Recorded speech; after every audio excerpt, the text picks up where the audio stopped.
प्रकल्प बाधितांच्या नावाखाली सरकारची घोर फसवणूक, कोट्यवधींच्या घोटाळ्याची माहिती लोकशाही मराठीच्या हाती.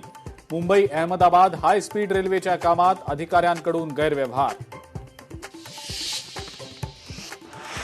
राज्यामध्ये धर्मस्वातंत्र्य कायद्याची अंमलबजावणी येत्या 28 ऑगस्टपासून होणार. नियम मोडल्यास 7 वर्षांच्या कारावासाची शिक्षा होणार.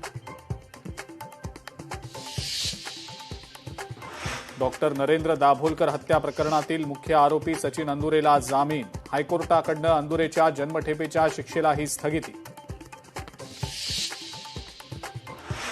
बिहारमध्ये पक्षाला यश मिळवून दिल्यानंतर आता खासदार विनोद तावडेंवर नवी जबाबदारी. उत्तर प्रदेश विधानसभा निवडणुका जिंकण्यासाठी भाजपनं तावडेंची उत्तर प्रदेश प्रभारी म्हणून केली नियुक्ती. पृथ्वीराज चव्हाण मुख्यमंत्री असताना एकनाथ शिंदे काँग्रेसमध्ये यायला तयार होते. काँग्रेसच्या हुसैन दलवाईंचा दावा.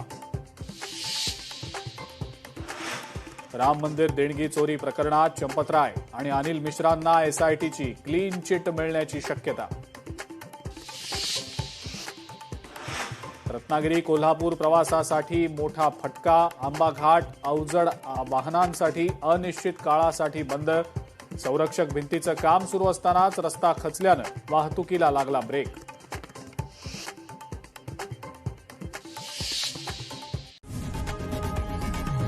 लोकशाही मराठी ऐका, पहा, जागरूक रहा.